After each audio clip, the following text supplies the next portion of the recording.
Шинэ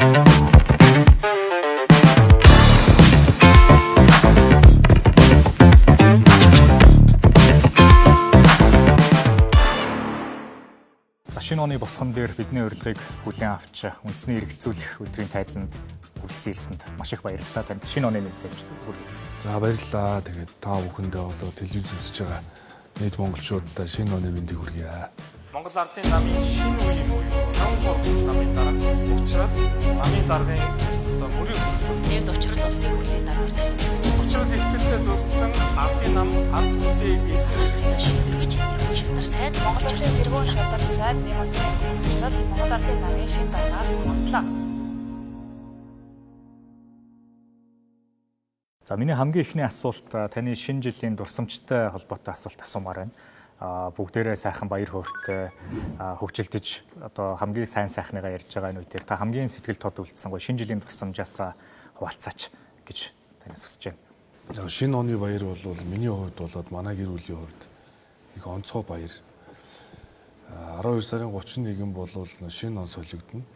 Тэгээд 1 сарын 1 болоод 2-нд шууд одоо миний болоод манай аавын төрсөн өдөр тохиодог 1 сарын 2-нд. Нэг өдөр. Тий. За манай аав бол надаа намайг өөрийнхөө төрсөн өдрөөр төрсөн гэд уучрал гэж нэрлэсэн. Тэгээ манай гэр бүлийн хувьд бол энэ гацуур мод ёолк бол зөвхөн шинэ он гэхгүй шинэ он дуусаач байж идэг гэсэн үг. Тийм байна. Тий. Одоо 31 шинэ он солигдоод 2 ингэ. Тэгэл ер нь бидний хүүхэд насны шинэ оны баярууд бол бүгдээрээ л яг л одоо хүүхэд болго өвлийн өгнө өвлээсэн нөгөө апельсин мандрины өнөр ханхалсан тийм сайхан дурсамжтай бидний хамгийн хүсүүлээдэг ийм л одоо баярууд. Тэгэхээр ер нь аль баяртаа харьцуулахад бол шинэ жилийн баяр бол миний хүүхэд нас миний гэр бүлийн хувьд хамгийн их дурсамжтай хамгийн их хүсүүлээдэг баяр. Тийм байна. Давхар баяр бас давхцдаг онцгой өдөр юм байна. Гэхдээ сүүлийн жилүүд бол одоо таны хийж байгаа ажлын онцлогоос хамаарат бас шинэ жилийг ухтах мэдрэмж бас өөрчлөгдөж байгаа болов уу гэж. Ялангуяа энэ жил бас арай өөр байгаах гэж бодож байна. Өмнөх жилүүтэй харьцуулахад шинэ жилийг ухтах мэдрэмж ер нь юугаараа өөр байна? Маш их өндөр хариуцлага хүлээж авсан.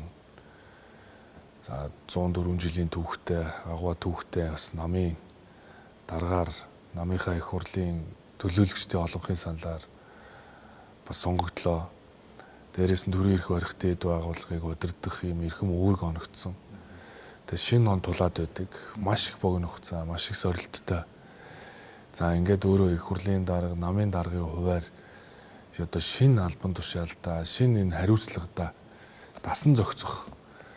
За хүлийн зөвшөөрүүлэх гээд маш их өөрөөс маш их хичээл ирмэлзэл, за хичээл зүтгэл ийм шаардсан хугацаа бол байлаа. Маш их өөр байна.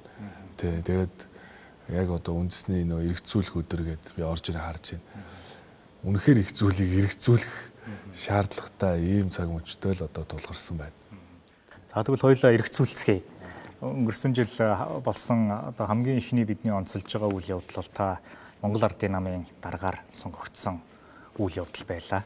Та өөрөөсөө хэл эрх баригч нам одоо 2016 оноос хойш эрх барьж байгаа намыг даргын албан тушаалыг авна гэдэг бол өөрөө маш их том хариуцлага баг. Ялангуяа бас сүүлийн одоо түүнээс өмнөх саруудад болсон улс төрийн нөхцөл байдалтай холбоотойгоор бүрч илүү их хүлээлт бас байсан байх гэж бодож байна.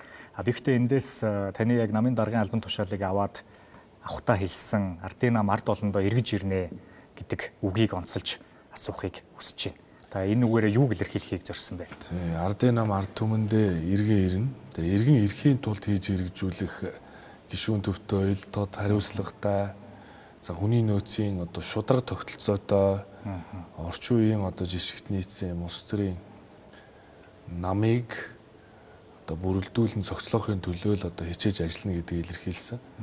Тэгээ энэ үгний цаана юу юм бэ гэхээр бид өөрсдийнхөө алдааг хүлээн зөвшөөрж гин гэсэн үг. Ардын нам ард түмнээс холдсон байна. Ардын намынхаа гишүүд дэмжигчдээс бас алсарсан байна.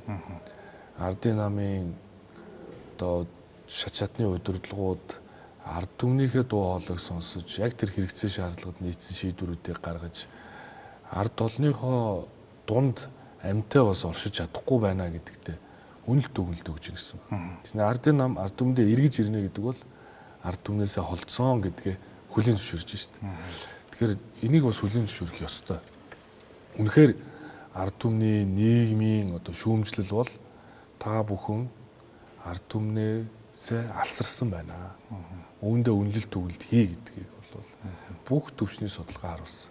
Тийм учраас намын бас шин даргын хувьд ард түмнээсээ алсарсан гэдгийг зөвшөөрөөд ард түмэндээ яаж иргэн очих вэ гэдэг энэ одоо бас санаачлаг бодлогоо дэвшүүлэх нь зөвөө гэдэг энэ санаан дээр би энэ намын их хурал дээр энэ илтгэлийг бол тавьсан. Тэгээд энэ илтгэлд бол улс орныхоо хөгжил дэвшлийг хэрхэн харж байгаа юм.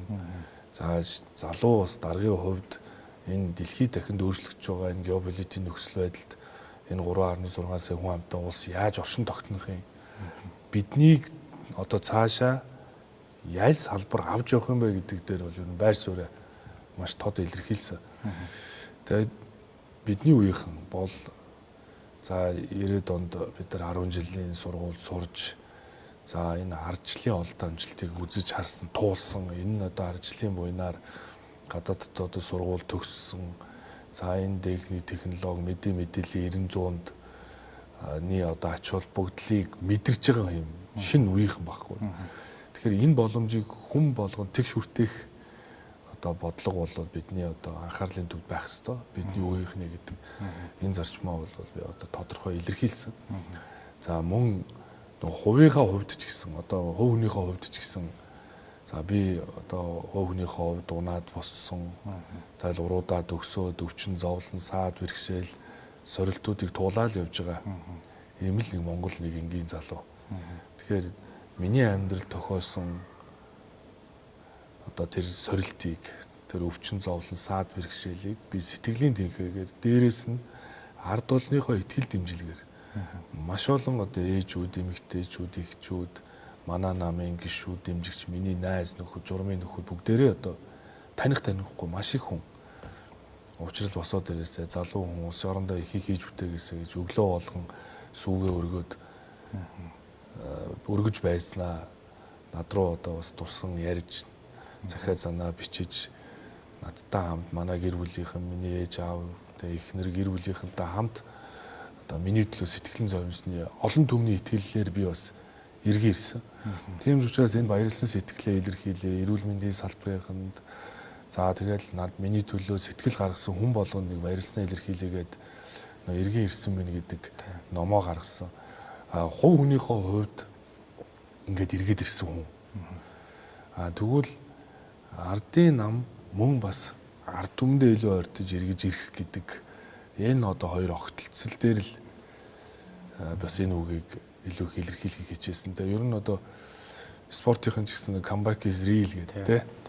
Одоо бэртэл авчвал удаан байж одоо бэртэл авсан бол эргэж ирээд маш асрыг өндөр хүлээлтэнд ор одоо тий дивжин дээрээ тэр спортын тайзан дээрээ тий гардаг.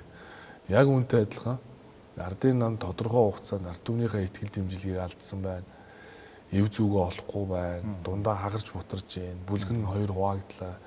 Яагаад энэ улс орны ачааг үрж иж дотроо юм одоо үл ойлголцоод байгаа юм бэ? Дээрээс нь яагаад ардын нам өнөөдөр шудраг өсийг бэхжүүлнэ гэчээд авилгатаа тэмцэнэ гэчээд авилгатаа эвлэрээд байгаа юм шиг. Шудраг өсийг бэхжүүлнэ гэчээд яагаад шудраг өсийг бэхжүүлэхийн төлөө биш заримд нүдэн анид өнгөрөөд байгаа юм бэ? Энэ шудраг бус тогтолцоогоо засаачаа гэдэг иргэдийн энэ их шүүмжил, эрүүл шүүмжлэлд ор ардын намын их хурал зохион байгуулагдлаа. Тийм ч учраас энэ их хурал бол яг эрх зүйсээ хурлаас. Бид юунд алдав? Яагаад өнөөдөр 3 удаа одоо парламентэд дагаалan ялд байгуулсан нам дотроо эв зүгөө олохоо ойлоод ард түмнийхээ итгэлийг алдаж эхлэв. Үүн дээр үнэлт дүгнэлт хийх ёстой. Тэгээ үүн дээр ч гэсэн одоо тухайн үеийн одоо нэр дэвшигчнэр ч гэсэн одоо бас шинэ үеийнхэндээ бас боломж олгоё. За энэ залуу үеийнхэн өөрсдөө энэ одоо намаа шинжлэх үйл хэрэг авч яваасаа гэдэг одоо утгаар бас одоо нэр дэвшигчнэр маань нэрээ татаж за дараагийн үедээ бас бидний үеийнхэнд энэ ачааны хүнд өгүүлэх хариуцлагын оног дуусна нь бас л намын бас нэг том шинжил. Дээрээс нь намыг бол би өөрөө нөгөө юм амьд организм гэж боддог. Хүүгэн бол өнөөдөр өвчин зовлон саад бэрхшээл хүндрэл сорилтуудаа тулгарч болно. Гэхдээ амьд организм учраас нь эмчилдэг. Дасгал сургуул хийдэг, өөрийгөө нөхөн сэргээдэг. Тэг ингээд тэнхэрдэг, recover хийдэг явдаг. Тэр шиг би ч гэсэн ингээд дөнгөж тэмлэгээс гараад дасгал сургуул хийгээд тэг ингээд өөрийгөө нөхөн сэргээгээд дахиад энгийн амьдралд орохын төлөө тэр сорилтуудыг туулсантай адилхан нам ч гэсэн алддаг, ондог. Тэгээд тэр болгоноо засаад, сайжруулад, эмчлээд ингээд урагшилтай адилхан ардын нам алдсан алдаагаа дахиж алдахгүй тул засах. Дээрээс нь өнгөрсөнд хийж хэрэгжүүлж үтээс сайн олд амжилтуудаа үргэлжлүүлэх ийм тэмцлийн төлөө одоо энэ их хурл бас би хийгдэжээ гэж харж байгаа. Тэгээ ер нь миний хувьд бол нөгөө хувь хүний хувьд бол ардын нам бол 104 жилийн түүхтэй нам. За 20 дугаар зууны бүтээн байгуулалтын түүх бол ардын намтай одоо салшгүй холбоотой. Маш их одоо сорилтуудыг давж ирсэн. Тухайн цаг үе болгоны удирдагч нар. Гэхдээ дандаа улсын орныхоо эрх ашигын төлөө одоо халуун айн бүлийн цусаа зориулсан эцэг өвгдийн энэ их тэмцэлд одоо үүсэж бүрэлдсэж өнөөдрийг хүртэл одоо уламжил шинжилгээ ослуулж байгаа нам. Тэгэхээр миний хувьд ч гэсэн хэдийгээр би залуу одоо намын дараагаар сонгогдсон хэдий ч манай намын онцлог орвол өөрөө уламжил дээрээ суурилдаг. Ийм нам. Тэгэхээр одоо энгийнээр бол одоо би одоо нэг хүү хамтлаг шиг те За байгаасаа гэж би боддیں۔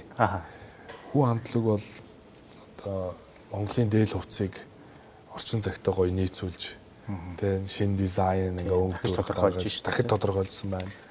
Хүү хамтлаг бол гоё морин хуурыг цахилгаан болгосон юм байна. Тэ зүгээр энгийн ингээ тэ айлд байдаг хүн морин хуур шиг биш цахилгаан залгачж болдог.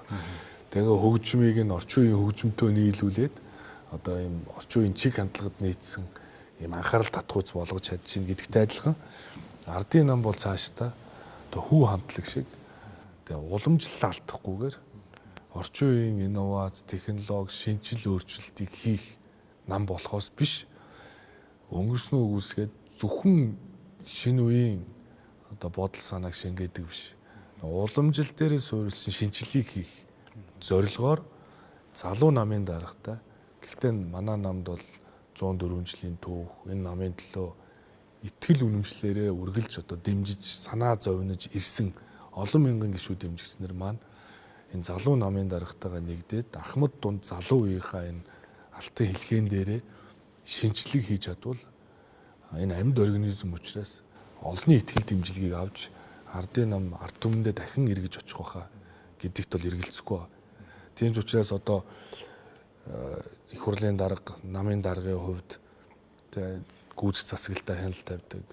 Намынхаа одоо мөрийн хөтөлбөр бид нар чинь 24 он мөрийн хөтөлбөрөөр дэвшүүл сонгуульд орсон. Би үндэсний хэмжээнд одоо мөрийн хөтөлбөр дээр үнэлгээ хийх гэж байна. Одоо бүрэн үнэлгээ хийж дуусгана. Тэгээд мөрийн хөтөлбөрөө биелүүлэхгүй байгаа дээрээ бид нар анализ хийх ёстой. Тэгээд сая Монгол Улсын засгийн газрын 5 жилийн үндсэн чиглэлийг эдийн засгийн хөгжлийн сайд багтаа бас хариуцж ажиллаж ирсний хувьар тодорхой индикаторууд тавьсан байдаг. Одоо хэмжиж нэгжүүд авилгын төсөөлийн индексээр одоо эхний 105-д оромж гэдэг юм уу? Эдийн засгийн хэрэгжүүлээний индексээр эхний нэг 73 байранд оромж гэдэг юм уу? Энэ бол нөгөө тоон хэмжигдэхүүн тавиад үүнд хүрэхийн тулд ямар ажлууд хийх вэ гэдгийг тавьдагтай адилхан мөрийн хөтөлбөр дээр биелсэн биелээгүйгээ дүгнээд цаашаа урагшаа хараад явна. Ингээд 28 онд ардын нам ард түмэндээ дүнгээ тавил. Тэгэхээр эцсийн үр дүн ард түмэнд тавих гэж байгаад ард түмний алсаасаа алсарчаад яаж одоо ард түмэндээ дүнгээ тавиулах вэ гэдгийг бол одоо эргцүүлэх ийм одоо цаг юм аа. Тийм учраас ардын намыг ард түмэнд нэргэж авчрахын төлөө ардын намынхаа гишүүд дэмжигчдийн дуу хоолой энэ өнөөдөр энэ 300 мянга гаруй гишүүд дэмжигч ард түмний төлөө энэ эгэлж 90 мянган гишүүд дэмжигчдийнхаа итгэлийг буцаас эргээхийн төлөө ажиллахгүй бол одоо манай одоо намын гишүүд бол энэ одоо өнгөрсөн хугацааны үйл явдал маш их сэтгэлэн зовсон. Тэ одоо яагаад эвдрээд байд, яагаад үл ойлголцоод байд, яагаад намынхаа энэ улс орныхоо эрх шиг бодж болдгоо юм бэ гэж. Тэгэхээр би бас албан ёсоор намынхаа гишүүдэд за ард түмэндээ өнгөрсөн цаг хугацаанд бас үл ойлголцож дотооддоо одоо улс төрийн нөхцөл байдал одоо ийм хурц төвшөнд аваачиж та бүхнийхээ сэтгэлийг жилээсэндээ бас хүлцэл өчөө гэж бас хэлмээр байна.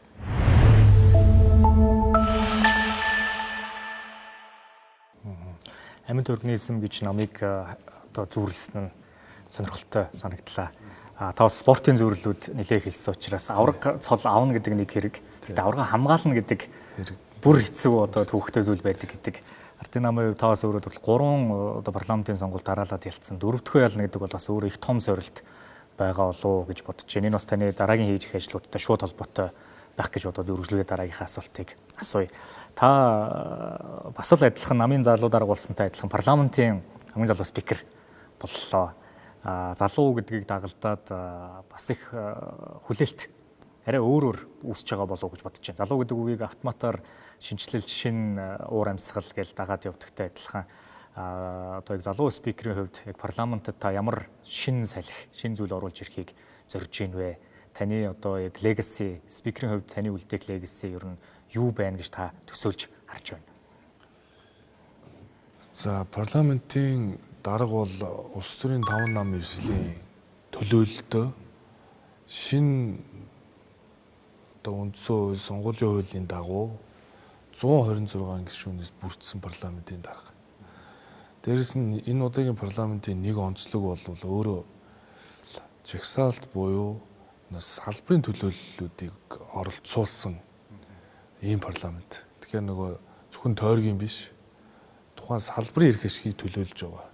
Үйлдвэрчний хэвлэлийнхнийг төлөөлдөг ч юм уу, багш нарыг төлөөлдөг ч юм уу, эрчим хүчний салбарыг төлөөлдөг ч юм уу, тэ ингээ эрүүл мэндийн салбарыг төлөөлдөг ч юм уу, төлөөллийн зарчмыг хангуулсан.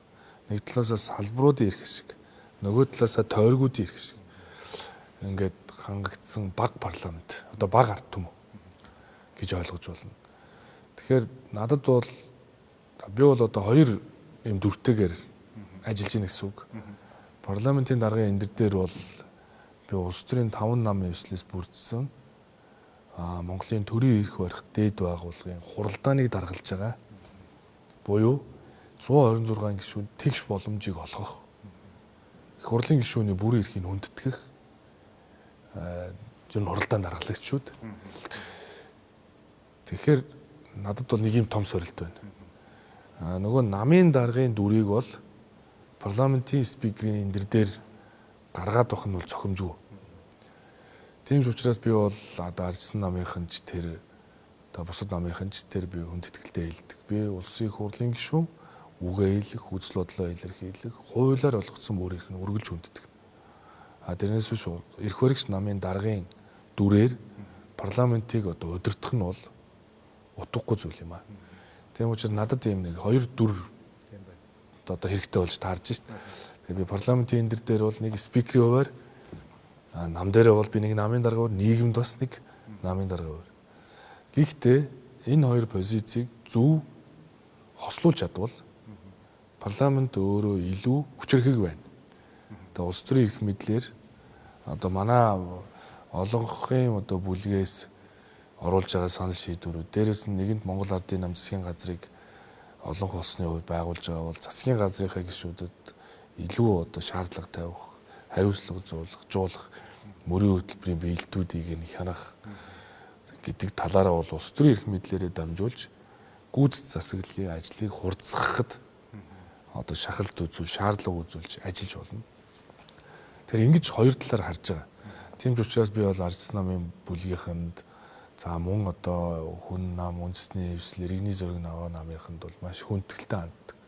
Цаашдаа ч гэсэн энэ бол арчилсан орон, парламентын засаглалтаа орон. Миний хувьд өөрөө парламентын засаглалтаа бол үргэлж одоо итгэл үнэмшил өндөртөө миний сурсан, мэдсэн, олж харсан, миний өсөж боожсон цаг үеийн ардчлалын он цаг үед би өс төрсэн залуу. Тэгэхээр энийг бол үргэлж хүнддэг. Тийм учраас улсын их хурлын даргын хуваар энэ чөлөөлөе гэдэг санаачлагыг дэвшүүлсэн юм аа.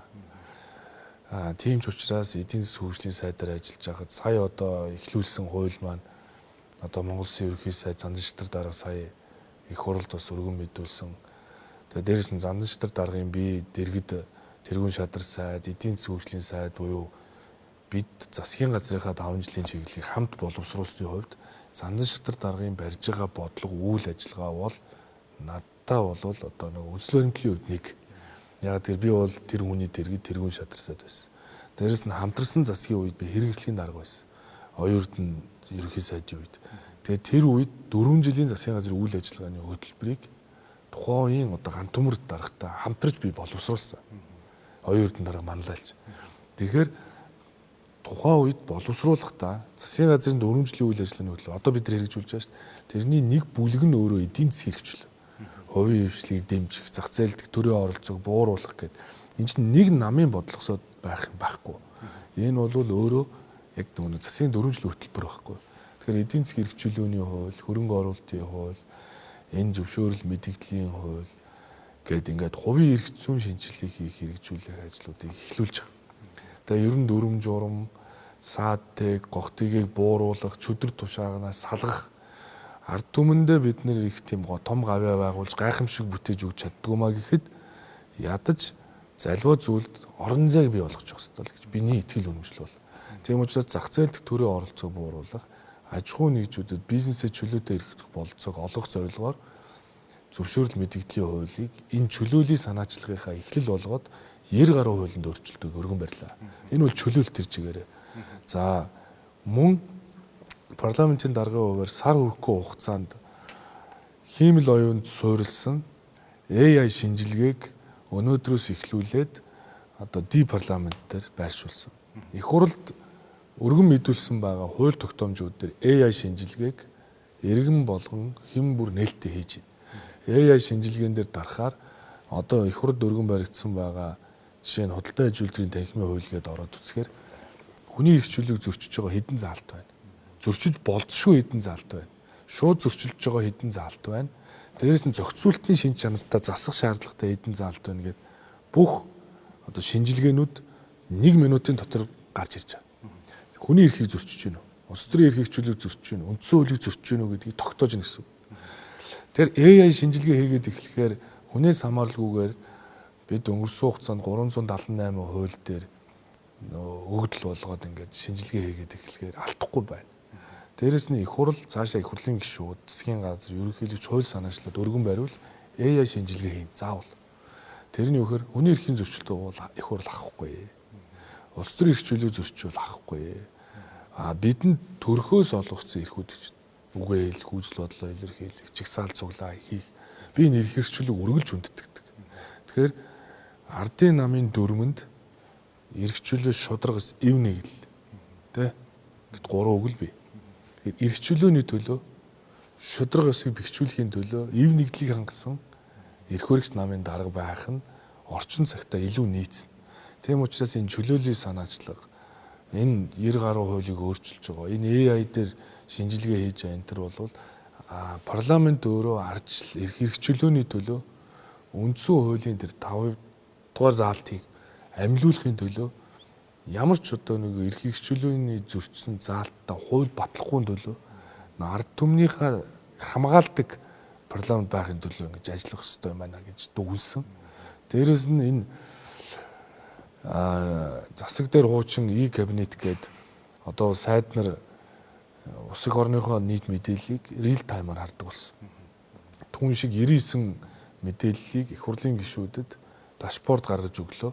Одоо гишүүд бол тухайн аймагт талхны үн хэд байна, тухайн аймагт сүүний үн хэд байна, гашуун сухаа дээр хэдэн тээврийн машин гарсан, гараагүй, татвар хэд бүрдээд байгаа үгүй гэдгийг real time-аар одоо харж байна. Тэгээд бид нар ийм цаг хялбарчлах зорилгоор ийм тоо мэдээлэл төр дүгнж шийдвэр гаргадаг, нөгөө эргэцүүлдэг, нөгөө critical thinking хийдэг те. Ийм чиглэл рүү явахгүй болвол бид одоо ингээд аливаа зүйлийг ингээд төсөөллөөр харж өгөх болохгүй.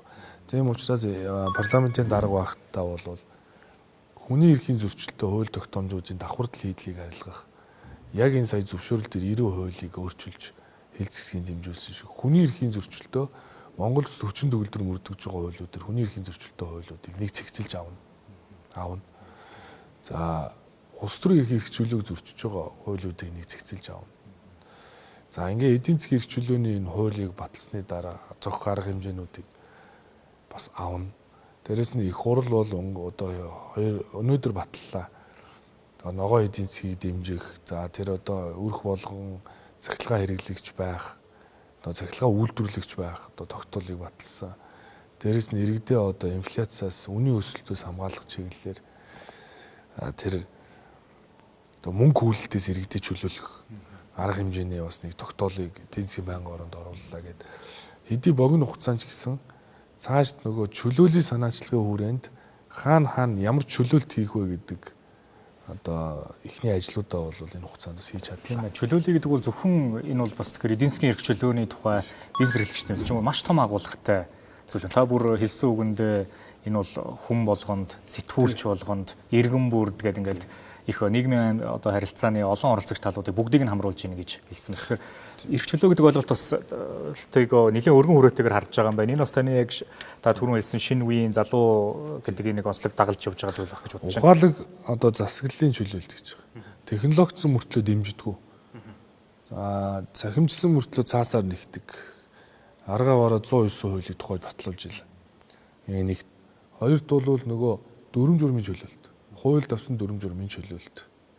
Тэ? За гуравт бол энэ хүнд суртлын чөлөөлт.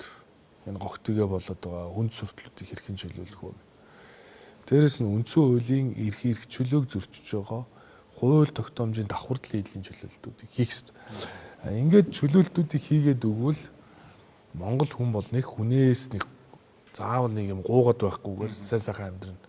Жишээ нь ер нь хувийн бизнесийнхаа хэлж байгаа шүү дээ. Би та нарт яаж туслах уу? Хол байж туслаарай л гэж. Тэ? Би бол хувийн бизнесийнхаа хэлэхэд би янз бүрийн сюрприз барьдаг. Одоо эрх баригч намын дарга байхгүй. Би янз бүрийн нэг босож иржээд гинт нэг аль хөлн дээр босно мэддэггүй гарч иржээд хувийн хвшил рүүгээ довтолдог. Эсвэл одоо дэлхий дахин харж байгаа хөрөнгө оруулагч нараа үргээдэг. Тэ? Эсвэл хин нэгний хамгийн муухай болгоод тэр дундаас хин нэг тодруулан гаргаж ирдэг. Ард түмнээ тийм нэг entertainment байдлаар удирдахыг бол огт хүсдэггүй. Тийм ч учраас цаашдаа бол тийм гинтийн сюрприз багтай гай биш илүү зай болдог. Асуудлыг хит их зохицуулах гэж явахаасаа илүүтэйгээр чөлөөлдөг, холддог. Ийм одоо их хурлын дарга, намын дарга байхыг илүү одоо зарчмаа болгож байгаа. Түүний эхлэл болгооч гэсэн зөвшөөрөл мэдээлэл үйл эдийн засгийн эрх чөлөө гэдээ орж ирсэн. Дээрээс нь хөрөнгө оруулалтын хуулиар бол бид нар чи 21 хууль дээр хөрөнгө оруулалтыг хязгаарласан заалтуудыг өөрчилж хууль явсан. 3 сарын 15-нд дахиад хаврын чуулга эхлэх өдөр бол хувийн эрх зүйн шинжилгээг хийн. Иргэний хууль, иргэний процесс, одоо компанийн хууль, татварын реформ. Одоо энэ хувийн эрх зүй талаа харж ажилдаа орлоготой авсан цалин амьдралд нь яаж хүрдэг, нийгмийг бүтээх үү, улсын орондоо яаж хөрөнгө оруулалт татах уу гэдэг ажил руугаа илүү анхаарах ёстой. Тэгэхээр хамаагүй шүгэл үлээгч байж болохгүй. Ер нь хариуцлагатай албан тушаалтай. Тийм учраас судалж, шинжилж, дээрэс нь даавал шийдэлтэйгээр асуудлыг дэвшүүлдэг байх ёстой болохоос биш. Нэг асуудлыг дэлгэж ярьчаад нөгөөдөгтөө хөөгдөөд гарах гарцгүй шийдэлгүй очиж хан мөрөгживэл хүмүүс итгэл үнэмшил нь багасч байгаа маа. Тийм учраас хариуцлагатай бай, жоохон зарчимтай бай.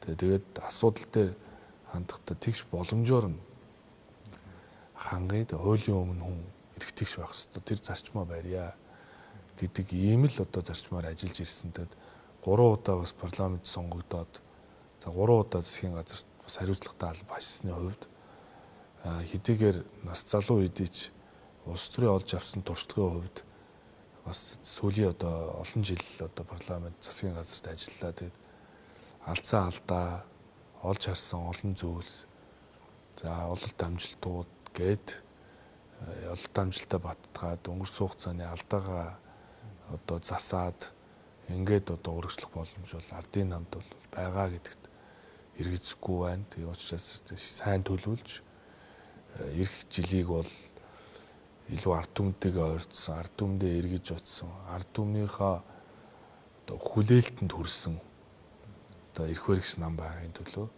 бүх төвшөнд хариуцлагыг нэхэж шахаж шаардаж бас өөрөө манлайлж ажиллана.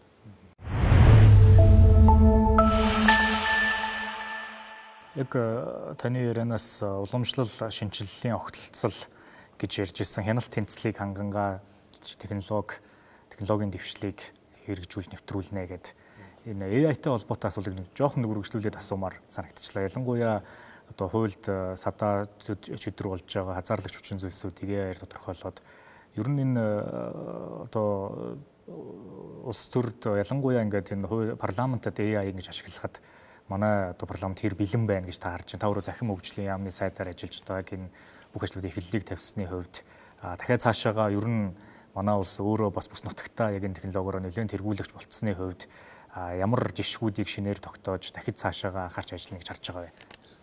Тэгээ хиймэл оюун дээр нэг юм баримтлах чиглэл бол парламентын үйл ажиллагаанд нэвтрүүлэх чиглэлээр нэг дотоод үйл ажиллагааны журмыг боловсруулж хиймэл оюунаа яаж хэрэглэх үү гэдэгтээ боловсруулж байна. Ямар ч байсан хүчин төгөлдөр мөрдөгж байгаа хуулиуд дээр бол тэрийг нэг өгөгдөл болгоод түүн дээр одоо бүх хүний эрхийн зөрчлөө, зохицуултын чанартай алдаа дутагдлыг илрүүлэх бол бүрэн бэлэн байна. Одоо бол ингээ бэлдсэн байна. Гэхдээ энийг нэг 5 IT-ийн инженер ажилд аваад хийдэг юм биш юм байна. Энэ бол хувийн хвшлийн дэмжигэл бодлого. Тэгээ бид нар бол аутсорсинг хэлбэрээр хувийн хвшил өөрсдөө хийсэн байна. Хамтраад ажил хийх гэдэг зарчим барьж байна. Ер нь бол манай IT-ийн салбар бол хүн нэг цалин аваад ажлуудыг хийх салбар биш. Энэ бол илүү тэдэрт нөгөө боломж олгоод төрн түүнийг хэрэгэлдэг, төрн хэрэглэгч байдаг. Баггүй. Тэрнээс төр өөрөө тийм програм хангамж үйлдвэрлэгч биш. Тэр утгаараа бол энэ тал руу их хараад ингээ эхлүүлчлээ. Дээрэс нь их хурл бол эрх чуулганаар бол нэг хиймэл оюун дээр баримтлах нэг төрлийн бодлого батлах ёстой гэж бол зорж байна. Тэгээ энэ хүрээнд бол нөгөө хатуу зөөлөнд бүтэц ер нь юм дэвшилтэд үзэл сан дэвшилтэд парламент байхын тулд зайлшгүй л хиймэл оюун дээр баримтлах нэг чиглэлтэй болъё гэдэг ийм зорилтыг бол одоо тавиад явж байна. Тэгээ бид бол хувийн хвшил манай одоо IT-ийн инженерүүд залуучууд бэлтгэгдсэн. Ер нь манай залуучууд сайн бэлтгэгдсэн шүү дээ. Бид л анзаарахгүй байгаа болохоос биш. Одоо IT талд тааж бэлтгэгдчихлээ. Дээрээс нь сая оюутлогын 4 орны сонсгол болж байгаа үед ч гэсэн бид нар олон залуучуудыг олж харлаа. Дээрээс нь яг тухайн үед оюутлогын гэрээ анх байгуулагдаж байгаа үед бол харцангуй нөгөө хүний нөөцийн хувьд бас тийм бүрэн бэлэн биш байсан баг. Сая орономайнигтэй хийх гэрээний үеэр бол ажиглагдж байгаа нь Монгол мэрэгчлэгүүд өөрсдөө санхүүгийн модельээ гадныхан тулгаж өгөөжөө тооцож чаддаг болсон юм байна. Монгол залуучууд тухайн одоо хөрөнгө оруулагч татаа өөрсдийнх нь хэлээр мэрэгжлийнхаа дагуу одоо зөв хилцээр бас хийж чаддаг болсон юм байна. Цаг үе нь ингээд өөрчлөгдөж байна.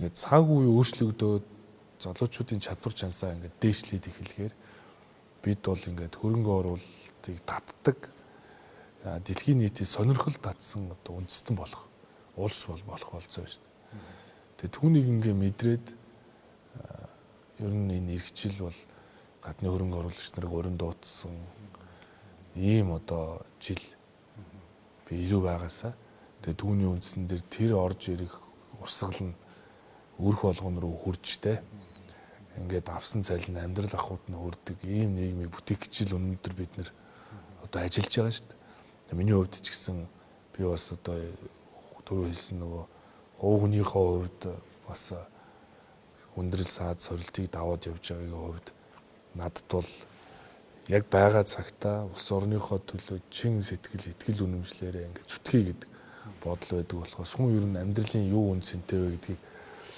ойлгоод ирсэн бол тэгээ юунд фокуслох, юунд анхаарах уу гэдгийг ойлгодог болдог. Тэгээ би амьдралын үн цэнийг ойлгож байгаа хүний хувьд үр хоожтой сайн сайхан нийгэм үлдээхийн төлөө хичээж ирсэн. Тэгэхээр эргэн ирсэн нь бол би бас учиртай, хувь өрөөлтөө гэж өөрийгөө боддог.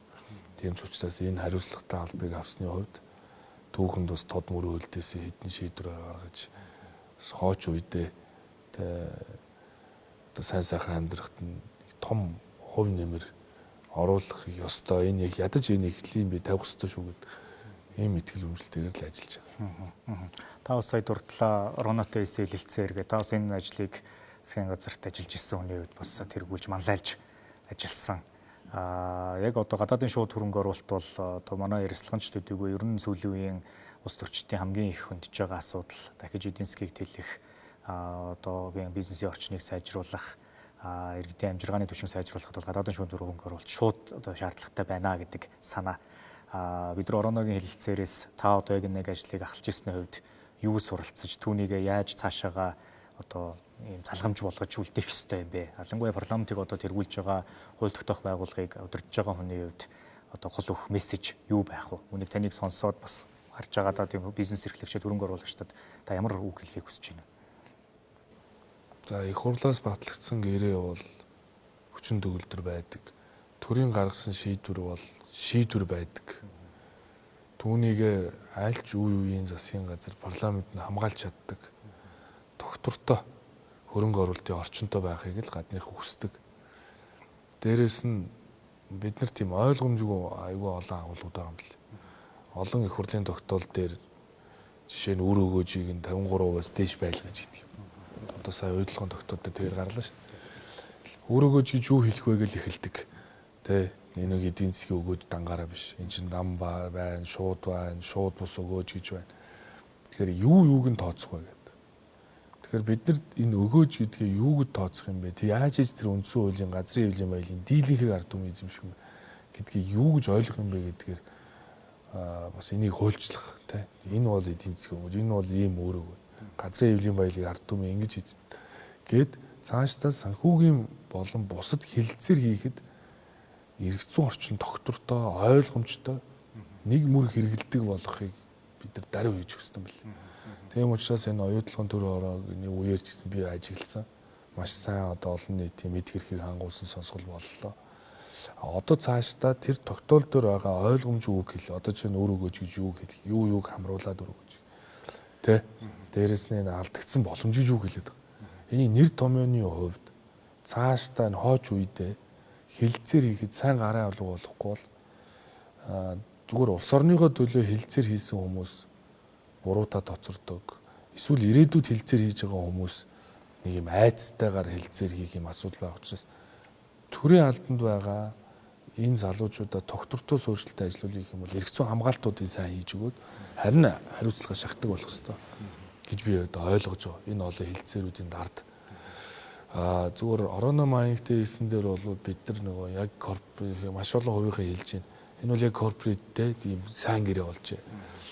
Дээрэс нь энэ бол тэр нөгөө ирээдүйд үр үүсэхгүй юм байна. Энэ бол яалчихгүй ингээд амнат ч юм уу те борлуулалтаас нь авчгаар тэр нь баялагын санд орчих иргэн хочих юм байна.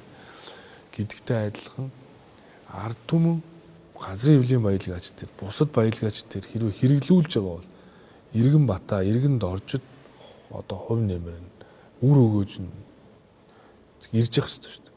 Тэгэхгүй болохоор л эн чинь нөгөө тэгш бус хандаад байгаа юм. Тэгэхээр тэр механизмыг зөв болгож өгөх ёстой юм байна гэдэг ийм үр дүнд хүрсэндээ. Ер нь бол одоо цаашдаа бид нар нөгөө нэг тэр борлуулалтаас авж байгаа тэр ашигт малтын нөөц засны төлбөр нь тэр нөлөөлжийн бүсд нь тухайн орон нутагт нь илүү хуваарлагддаг.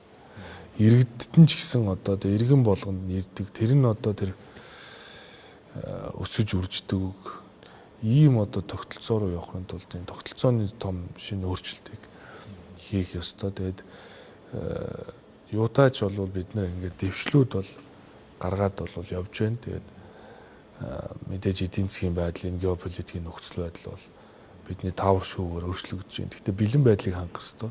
Энд одоо бензин шатгуун ховордлоо гэж зүгээр сууж болох биш. Энд ажиллаа хийх гэсэн нөгөө талаас цаашаа яаж энэ хараат байдлыг багасгах юм бэ? За тэгвэл тэгээд тэр сэргийгтгэж ч юм уу чи ашиглах юм уу? Ямар арга зам байна гэдэг ингэж давхар хэлж явахгүй бол ингэж явсаар байгаад хомсдол ингээд үүсгээр хариултгүй болдог байж болохгүй. Тийм учраас бол бид нар бол тэр тал руу илүү анхаарах хэрэгтэй гэдэг утгаараа л ажиллаж байна.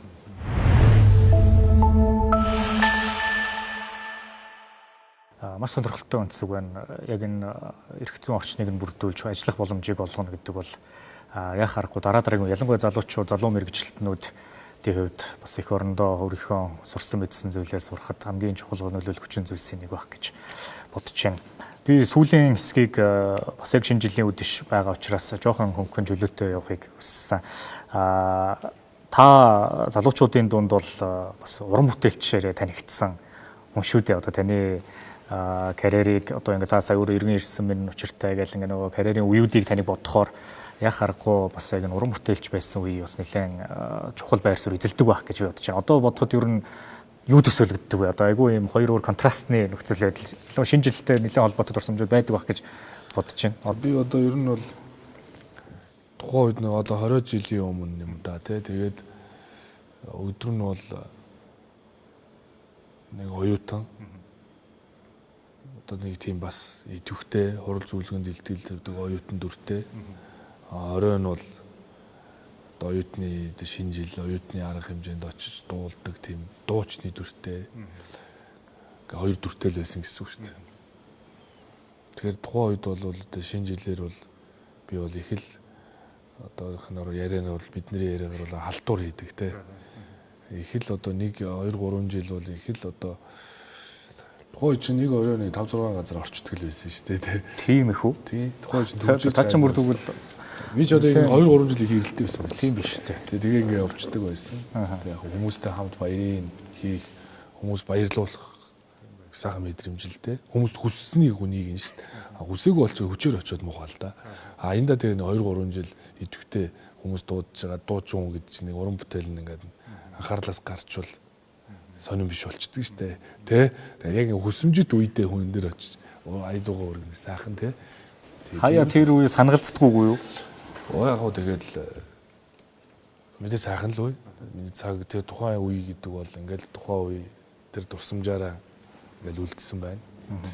Тийм учраас би зочдоосоо ер нь 2025 оныг дүгнээч нэг үгээр нэг өгүүлбэрээр асууж байгаа. Тэгээд танаас болохоор 2025 оныг дуугаар хөгжмөр одоо төсөөлж төслүүл ер нь ямар жанрын хөгжмөр одоо 2025 он болж өнгөрсөн. Миний амьдралч тэр нийгмийн амьдралч тэр та ялнаар нь ч болно. Ер нь ингээд хөгжим дуугаар төсөөлөл илүү бүтээлч байх юм болов гэж бодлоо. Надад бол шууд юу бодож байна гэхээр за Монгол Улсын гавьяа жүжигч Ариун Наягч нөгөө Morning Star хоёрын дуулсан чамтай бас чамгүй тий гэдэг дуугаар л төсөлж байна. За тэр чин химнэл бол их дөргөө тий. Тэгээ үгийн сайн сонсвол бас 25 оныг илэрхийлж шүү. Тэгээд чамтай бас чамгүй гэж сорилтын өмнө байна. Манай улс оронч тэр за бич тэр бид бүгдээрээ нэм сонголтын өмнө ирсэн. Амьдрал тэр чигээрээ сонголт. Тэ сонголтын өмнө ирсэн.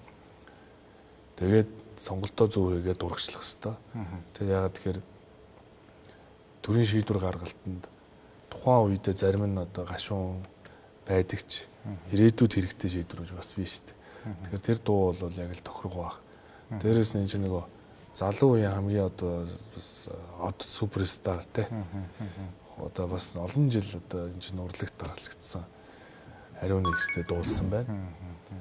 Тэгэхээр хоёр үеийн төлөөлөл нийлээд дуулахаар аав ээж нарт сонсож байна, ах эгч нарт сонсож байна, дүүнэрт сонсож байна. Тэ? Тэгэхээр миний амьдрал бол яг тийм болчиход байна шүү дээ. Залуу намын дараа ахмад дунд залуу үеийг бүгдийг нь одоо эрх тэгш оролцуулж тэ аав ээж нарын тохирсон, ах эгч нарт нь тохирсон, залуучуудад тохирсон зөв бодлого шийдвэр явуулж иж ардын намаар төмдө эргэж ирэх юм байна гэж би одоо дүгнж байгаа байхгүй.